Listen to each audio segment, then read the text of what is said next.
സുഹൃത്തുക്കളെ, English grammar പഠിക്കേണ്ടവർ ശ്രദ്ധിക്കുക. Tense ഫോമാണ് പറയുന്നത്. ടെൻസ് എന്ന് പറഞ്ഞാൽ കാലം, സമയം, ഇതൊക്കെയാണ് ടെൻസ് എന്ന് പറഞ്ഞാൽ അർത്ഥം. ഈ കാലങ്ങൾ 3 വിധത്തിലുണ്ട് പ്രധാനമായിട്ടും.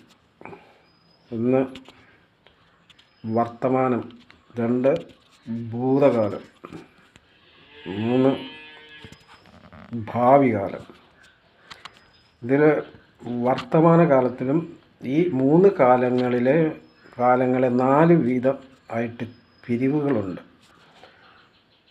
അങ്ങനെ 3, 4, 12 ഫോമുണ്ട്.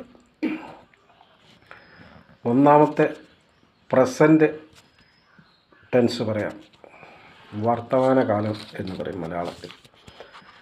അതിൽ ഒന്നാമത് പറയുന്നത് സിമ്പിൾ പ്രസൻറ്റ് അല്ലെങ്കിൽ പ്രസൻറ്റ് സിമ്പിൾ.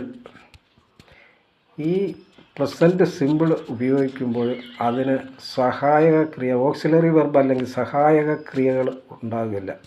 ഈ സാറ്, ഹാസ് ഇങ്ങനെയൊക്കെയുള്ളതാണ്, വലിയ ശാലമൊക്കെയാണ് ഈ സഹായക ക്രിയകൾ. പക്ഷേ വെർബ്, ബേസിക് വെർബ് മാത്രമേ കാണൂ. അത് സബ്ജക്റ്റ് അനുസരിച്ച് എസ്, ഇ എസ് എന്ന് ക്രിയയുടെ കൂടെ ചേർക്കും.